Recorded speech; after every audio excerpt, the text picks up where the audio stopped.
वैराग्याम्बुजभास्कराय गगनं ध्वान्तापहं तापहम् मोहाम्बोधरपूगपाटनविधौ स्वः सम्भवं शङ्करम् वन्दे ब्रह्मकुलं कलङ्कशमनं श्रीरामभूपप्रियम्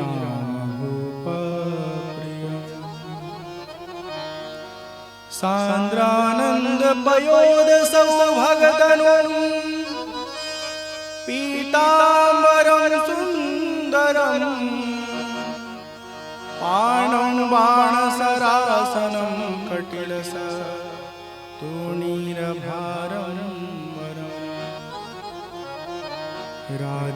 राजीवायतलोचनं धृतजटाजूटेन संशोभितं सीतालक्ष्मणसंयुतं पथिगतं रामाभिरामं भजे रामाभिरामं भजे। सियापति रामचंद्र भगवान की जय। एक दिन की बात है, लक्ष्मण भैया अपने मन के भीतर जो सवाल है उसको प्रभु श्री राम के सम्मुख प्रकट करते हैं और कहते हैं, हे नाथ, ईश्वर जीव भेद प्रभु सकल कहूँ समझाई, जाते हुए चरण रति शोक मोह भ्रम जाए। ईश्वर और जीव के भीतर अंतर क्या है, कृपा करके हमें समझाइए, जिसके जान लेने के बाद जीव के भीतर का शोक मोह सब समाप्त हो जाता है। और थोड़े में ही सब समझाइएगा, बहुत विस्तृत मत समझाइएगा। कभी कभी वक्ता क्या करता है, किसी सामान्य से बात को बताने में बहुत समय ले लेता है, फिर श्रोता कंफ्यूज हो जाता है। तो सूत्रवत समझाने का सामर्थ्य भी चाहिए। भगवान लक्ष्मण जी के प्रश्नों को सुन करके बड़े प्रेम से उत्तर देते हैं कि हे लक्ष्मण, जीव किसे कहते हैं, ईश्वर किसे कहते हैं, माया किसे कहते हैं, ध्यान से सुनिए। मैं अरु मोरा तोरते माया, मैं अरु मोरा तोरते माया, जही बस कीन्हे जीवनी काया। मैं अरु मोरा तोरते माया, मैं अरु मोरा तोरते माया, जही बस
जेहि बस कीन्ही जीव निकाया।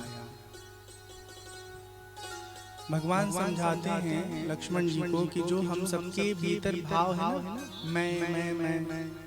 मैं बुद्धिमान, मैं धनवान, मैं रूपवान, मैं बलवान, मैं से जितनी योग्यताएं आप जोड़ करके अपने बारे में दूसरों को बताते हैं, और मेरा मेरा मेरा मेरा धन, मेरी संपत्ति, मेरे संबंध, यही माया है। वास्तव में ऐसा जो कुछ भी हमको अनुभव हो रहा है ना, वो केवल प्रतीति मात्र है, कुछ समय के लिए।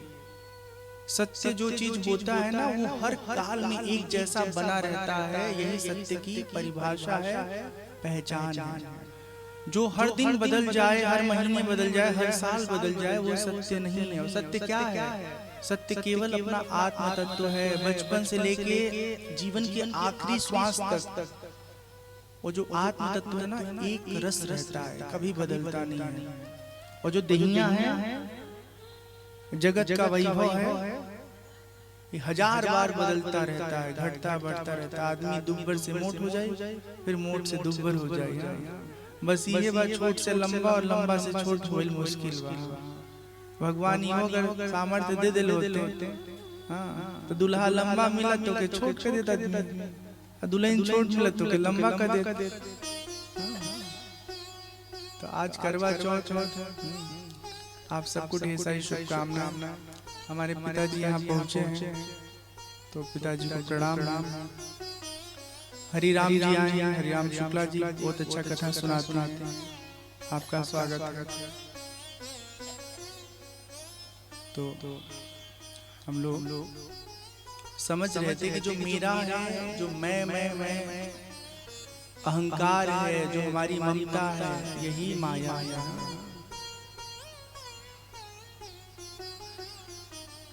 इंद्रियों से जो कुछ भी हम देख रहे हैं, जो कुछ भी हम समझ रहे हैं, जो कुछ भी हमारे जानने में आ रहा है, वो सब माया, सब माया। और जो माया का स्वामी है, मायातीत है, परब्रह्म परमेश्वर जो है, निराकार, जो ब्रह्म है, वो हमारे पकड़ में नहीं आते। वो माया से परे है। वो माया के प्रभाव से कहीं भी वो प्रभावित नहीं होते। माया जो है वो दो प्रकार की, एक विद्या माया, एक अविद्या माया है। जो अविद्या माया है वो हमको संसार में आकर्षित करती रहती है और इसी संसार में उलझा के रखती है। जो विद्या माया है वो हमको ज्ञान देती है, हमारे भीतर के ज्ञान को नष्ट कर देती है।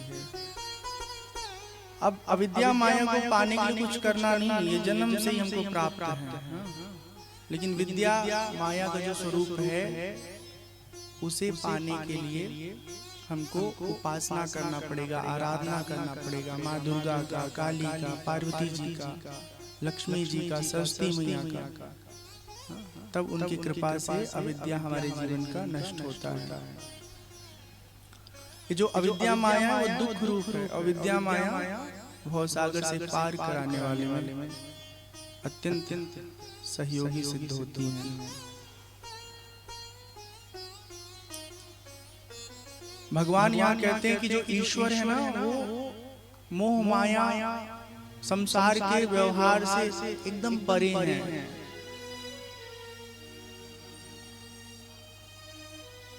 उनके भीतर किसी प्रकार का कोई दोष नहीं है, कोई अज्ञान नहीं है। भगवान कहते हैं राम जी की धर्म ते विरति जोग ते ज्ञाना, ज्ञान मोक्ष प्रद वेद बखाना। हर व्यक्ति को अपने जीवन में धर्म का पूरा पालन करते हुए जीवन जीना चाहिए। ऐसे करने से जीवन में वैराग्य आता है, और जब कोई वैराग्य से युक्त होता है तभी जाकर के उसको ज्ञान का लाभ प्राप्त होता है। ये बात बहुत सच है कि एक व्यक्ति को एक साथ दोनों नहीं मिल पाएगा। वो सोचे कि भोग में भी रहें और योग में भी रहें तो खाली राजा जनक जैसे के लिए संभव है। साधारण जीव एक काल में या तो भोगी रहेगा या तो योगी रहेगा, और जैसे वो भोग में जाएगा योग उसका भ्रष्ट हो जाएगा। और अगर वो योग में जाना चाहेगा तो उसको भोग के विषय वस्तुओं से दूर होना ही पड़ेगा। भगवान कहते हैं कि मुझे पाने का सबसे सुंदर साधन है भक्ति। भक्ति का दूसरा नाम है प्रेम। और प्रेम होगा कैसे? जब तक कि हम भगवान को जानेंगे नहीं कि वही एकमात्र हमारे सबसे सच्चे साथी हैं, तब तक उनसे लगाव नहीं होगा। जब हम कथा सुनते तब मालूम चलता है कि परमात्मा हैं जो हर समय हमारा साथ देते हैं। संसार का रिश्ता नाता भले एक समय हमारा साथ छोड़ दे, लेकिन प्रभु कभी साथ नहीं छोड़ते। और इस तरह धीरे धीरे उनके बारे में जान करके हम उनसे प्रेम करने लगते हैं। भगवान कहते हैं संत चरण पंकज अति प्रेमा, मन क्रम वचन भजन दृढ़ नेमा। जब कभी संत जन मिल जाएं तो उनसे खूब प्रेम करिए, उनकी सेवा करिए। और इतना ही नहीं, सेवा करके उनको प्रसन्न करके जो उनके पास ज्ञान है, जो भक्ति है, वो अपने जीवन में उतारिए। भगवान कहते हैं मम गुण गावत पुलक शरीरा, गदगद गिरा नयन बहनीरा, काम आदि मद दम्भन जाके, तात निरंतर बस में ताके। बहुत सुंदर बात है। भगवान को अगर वश में करना है तो क्या करना पड़ेगा? उनका जब गुणगान गाइए तो रोम रोम पुलकित हो जाए, रोमांचित हो जाए, आंखों से अश्रु बहने लगे। काम आदि जो दोष है, क्रोध मद दम्भ, ये सब समाप्त हो जाए। जब कभी ऐसी हमारी स्थिति होती है तो भगवान हमारे वश में हो जाते हैं। भगवान कहते हैं वचन कर्म मन मोरी गति, भजन करहु निकाम, तिनके हृदय कमल महु करहु सदा विश्राम।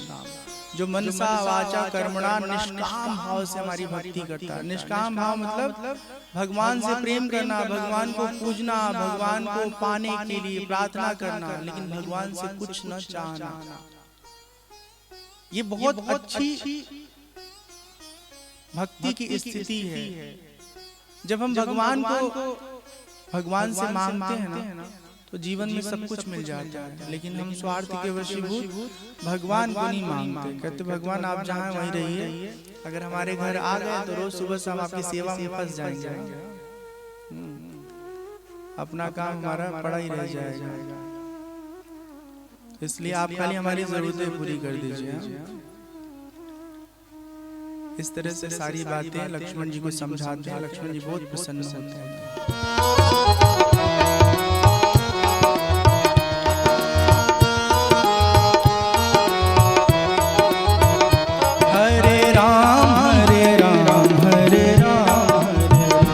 हरे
भगवान श्री राम लक्ष्मण जी सीता मैया बनचोटी में निवास करें दिन की बात है। घूमते घूमते अनायास बिना किसी योजना के शूर्पणखा आती है। दूर से ही राम जी को देखती है। राम जी का स्वरूप इतना सुंदर है कि उनको देख करके राम जी के रूप पर मोहित हो जाती है। वो निकट आती है और राम जी से विनय पूर्वक अपना प्रणय निवेदन करती है। मम अनुरूपा पुरुष जग माही, देखें खोजी लोक तिहु नाहि। ताते अब लगी रही कुमारी, मनुमाना कछु तुम निहारी। मनुमाना कछु तुम निहारी। शूर्पणखा कहती है कि अब तक हम कुंवारे हैं, अपने लिए अच्छे साथी की तलाश बहुत की, बहुत ढूंढा, पर कोई हमें पसंद नहीं आया। आपको देख करके मन को अच्छा लगा है, बहुत अच्छा नहीं कछु तुम्हें ही निहारी। आप थोड़े अच्छे लगे हैं, कब तक ढूंढते रहेंगे दूसरे को, इसलिए हमने तय किया कि आपसे हम विवाह कर लें। तब तक सीता मैया कुटिया से बाहर आती है। राम जी का ध्यान जाता है, इशारा करके कहते हैं शूर्पणखा से कि देखिए वो हमारी श्रीमती जी हैं, तो हम तो विवाहित हैं। भगवान कहते उधर हमारे भाई साहब हैं छोटे अनुज, आप उनसे जाकर के अपना निवेदन रखें, वो शादी कर सकते, वो विवाह कर सकते हैं। जब लक्ष्मण जी को जाके प्रस्ताव देती हैं तो लक्ष्मण जी कहते हैं हे देवी, हम भगवान के दास हैं, उनके भक्त हैं, उनके सेवक हैं। हमसे विवाह करेंगे आप तो आपको भी सेवा करना पड़ेगा, हमारे राम जी की और हमारी सीता मैया की। आप जाकर के ना उन्हीं से निवेदन करिए, वो एक और विवाह कर लेंगे तो भी कुछ उनका बिगड़ेगा नहीं, समर्थ है। तो कहती है हम बात तो सही है, दासी बनने में कौन सुख है, रानी बनने में बहुत सुख है। वो जाके राम जी से निवेदन करती है।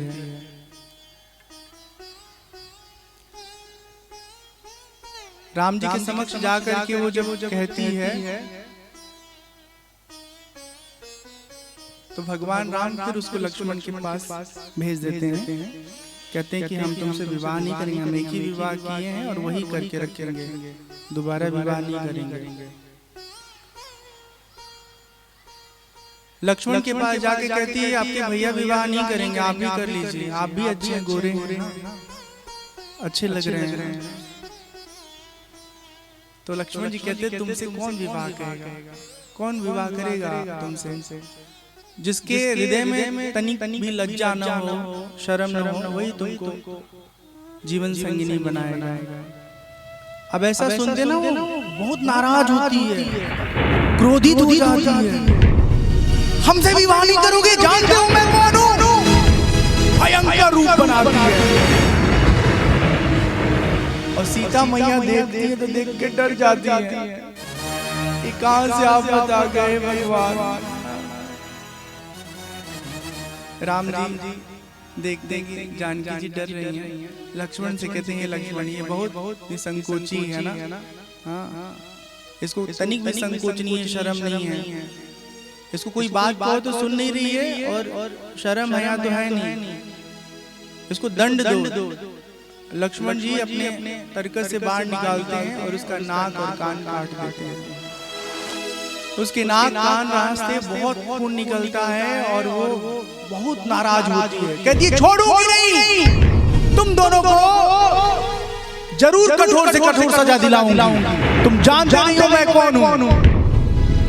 ऐसे दहाड़ते हुए, चुनौती देते हुए, ललकारते हुए वो चली जाती है। जाके अपने भाई खरदूषण से कहती है, देखो मेरा हाल कैसा कर दिया है, वन में दो बालक आए हैं और उन्होंने मेरी ये हालत कर दी है। खरदूषण ढेर सारे राक्षसों की मंडली के साथ आते हैं और राम जी से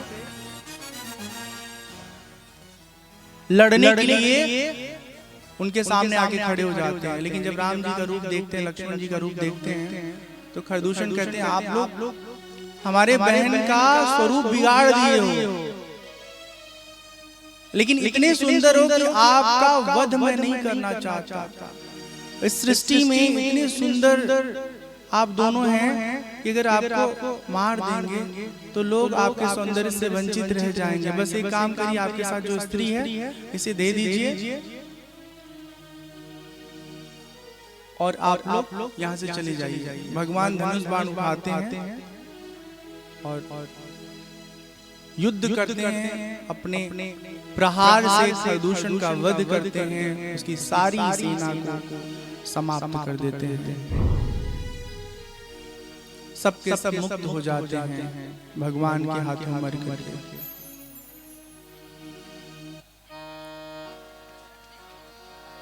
शूर्पणखा जाती है, अपने भाई रावण को कहती है, उसे उकसाती है और फिर रावण योजना बनाता है सीता जी के हरण का।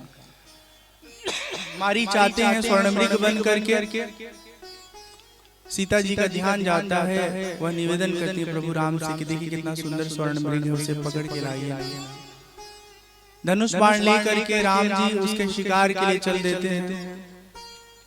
बहुत दूर जब पहुंच जाते हैं तब उस पर अपना निशाना साध करके बाण छोड़ते हैं, और जब मारीच मरता है ना स्वर्णमृग, तो असल में वो स्वर्णमृग नहीं है, वो है कपटी मारीच, रावण के कहने से आया हुआ है स्वर्णमृग बन करके। मरते समय लक्ष्मण राम राम राम कह करके प्राण त्यागता है। सीता मैया को लगता है कि भगवान राम किसी संकट में हैं, जबरदस्ती लक्ष्मण जी को राम जी के पास भेज देती है, जाइए उनकी रक्षा करिए। ऐसा लग रहा है कि किसी संकट में है वो।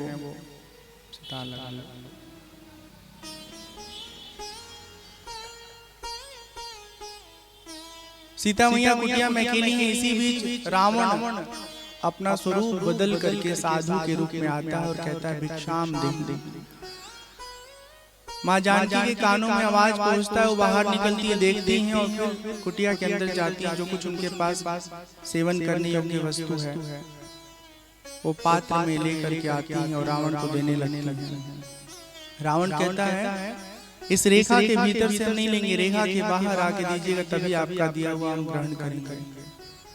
लक्ष्मण जी जाने से पहले एक रेखा खींच के जाते हैं कि हे मैया आप इससे बाहर मत आइएगा, पर वो रावण साधु के रूप में है, ये बात सीता जी को मालूम नहीं है।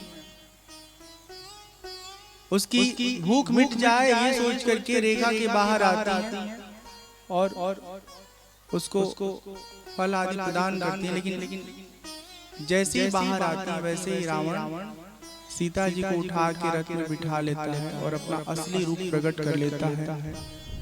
आकाश मार्ग में रथ को लेकर के उड़ने लगता है। यह सब पल भर में ही सब कुछ ऐसे हुआ कि कुछ समझ में नहीं आया सीता जी को कि करें क्या। जब वो देखी है कि अब कुछ कर नहीं पा रही है, कोई जोर नहीं लगा पा रही है, तब विरह करती है, रुदन करती है कि हे प्रभु हमने कौन सी गलती की जिसकी वजह से हमको यह सजा प्राप्त हुई। उनके रुदन को सुन करके गीधराज जटायु कहते हैं हे पुत्री चिंता मत करो, हम तुम्हारी रक्षा करेंगे इस दुष्ट से। जटायु जी आते हैं और रावण से भयंकर युद्ध करते हैं, चोंचों से मार मार के रावण को लहूलुहान कर देते हैं। जब रावण को लगता है कि अब हमारा प्राण संकट में है, तब वो अपने म्यान से तलवार को निकालता है, अपने तलवार को म्यान से निकालता है और जटायु के पंखों को काट देता है। बिना पंख के जटायु पृथ्वी पर गिर पड़ते हैं और सीता जी को ले जाकर रावण अपनी लंका पहुंच जाता है। वो चाहता तो राज महल में रखना, पर सीता मैया बिल्कुल इस बात के लिए किसी भी तरह से तैयार नहीं है। अंत में अशोक वाटिका में सीता मैया के रहने का प्रबंध करता है। भगवान श्री राम जब अपने निकट लक्ष्मण जी को देखते हैं तो कहते हैं, हे लक्ष्मण, आप हमारे पास कैसे आ गए? आपको तो हमने कहा था सीता जी का ध्यान रखिएगा। वन में ढेर सारे हिंसक जानवर हैं, कभी भी आ सकते हैं आसपास। लक्ष्मण जी बताते हैं, हम आना नहीं चाहते थे, लेकिन माता जी ने हमको जबरदस्ती भेजा और हम विवश होके आए। राम लक्ष्मण जी शीघ्र मतलब बहुत द्रुत गति से चल के आते हैं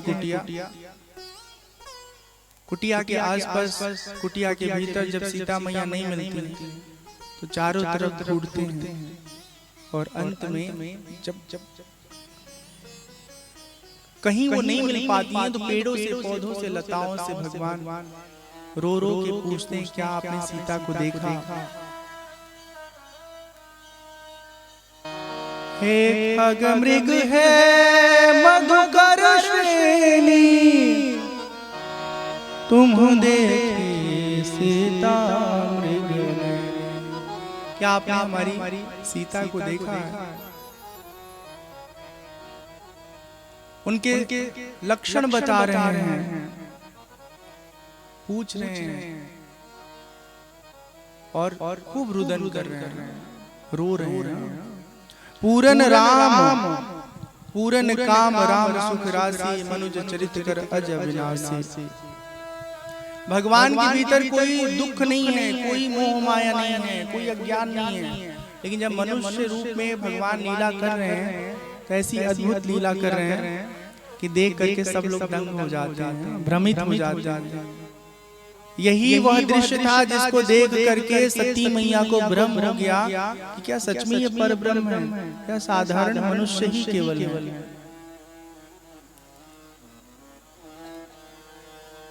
आज करवा चौथ तो हम बहुत हंसी मजाक नहीं करते हैं, लेकिन ये सही बात है कि आप लोग देखिएगा, रोना तो दूर है, आज के दिन आप सब लोग अपने पतियों के लिए निराजल व्रत करी हैं। आपके पति लोग आपके लिए क्या किए हैं देख लीजिए। एक जने का मेरे पास मैसेज आया है, कोई योगाचार्य हैं आपके जियो पार्क में, पांडे जी कोई तो हैं, संजय पांडे जी, हमसे बोले स्वामी जी हम सजला करवा चौथ व्रत रखेंगे, तो ताली बजा के उनका स्वागत करिए, उनका उत्साह बढ़ाइए। मतलब स्त्री लोग निर्जला व्रत करती हैं तो वो बोले हमसे निर्जला नहीं वाली जल के साथ हम करेंगे।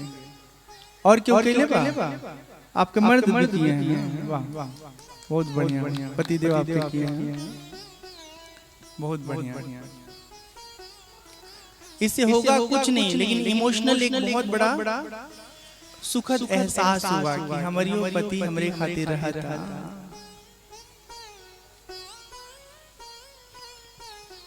भगवान ऐसा रोते हैं ना कि उनके रुदन को देख करके सब लोग बहुत दुखी हो जाते हैं। सीता जी को खोजते खोजते भगवान श्री राम गिरिराज जटायु के पास पहुंच जाते हैं, और जब गिरिराज जटायु को देखते हैं तो कहते हैं, हे तात आपका यह हाल किसने किया है? जटायु जी सारी बात बताते हैं कि सीता जी के रक्षा में हम बहुत प्रयत्न किए, लेकिन उनको बचा नहीं पाए। रावण लेके चला गया उनको अपने नगर लंका की ओर। भगवान कहते हैं, तात आपके शरीर को, आपके पंखों को हम ठीक कर देंगे। गिरिराज जटायु कहते हैं, हे भगवान अब ठीक होकर के हम क्या करेंगे? जीवन का जो सबसे बड़ा उपलब्धि है ना, वो तो हमको मिल गया, आपका दर्शन लाभ। अब जीवन जी के क्या करेंगे? यहाँ पे बात करते हैं, जाकर नाम मरत मुख आवा, अधम मुकुट होहि श्रुति गावा। जाकर नाम मरत मुख आवा,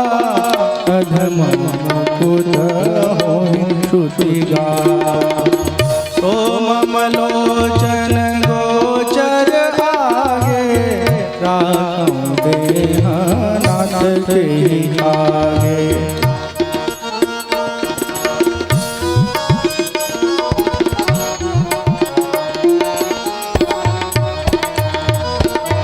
जल भरी नयन कहीं रघुराई, जल भरी नयन कहीं रघुराई, तात कर्मणि निज गति पाई।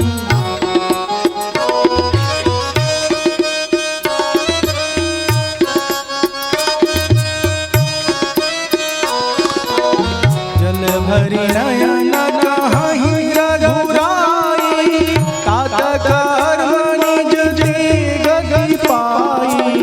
परहित बस जिनके मन माही, परहित बस जिनके मन माही, तिन सब जग दुर्लभ कथि।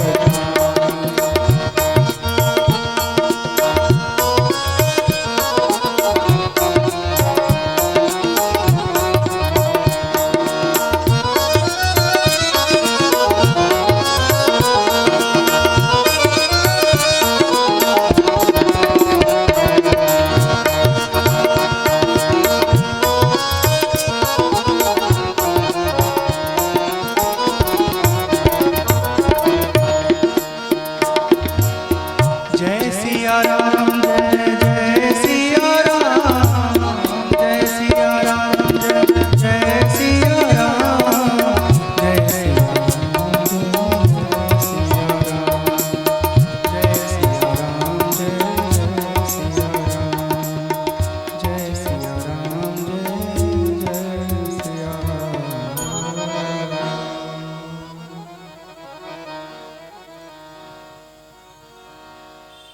जाकर नाम अमृत मुख आवा, अधमो मुकुत होई श्रुति गावा। मरते समय जिस परब्रह्म का नाम मुख में आ जाए तो पापी से पापी भी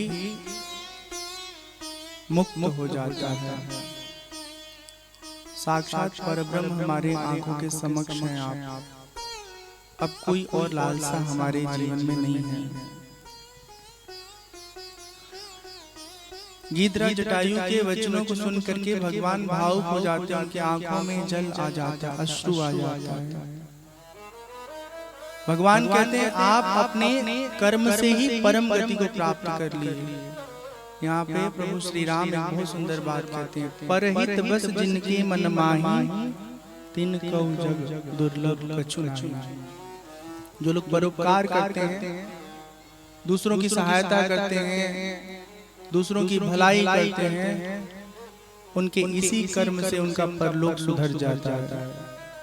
भगवान कहते हैं आप अपने शरीर को त्याग करके हमारे लोक में वास करेंगे, लेकिन हे तात हमारे पिताश्री जब मिलेंगे तो उनको ये दुखद खबर मत दीजिएगा कि सीता जी का हरण हो गया है।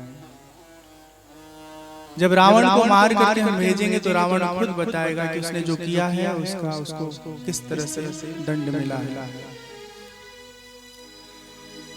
भगवान के सामने ही जटायु जी अपना प्राण त्याग देते हैं। फिर भगवान अपने हाथ से अंतिम संस्कार करते हैं। मत बजाइए बार बार, फ्लूट बजा लो, सितार बजा लो, संतूर बजा लो, हारमोनियम बजा लो। इसके लिए मैंने कभी कभी आपको कहा है कि ज्यादा इसको नहीं रखना।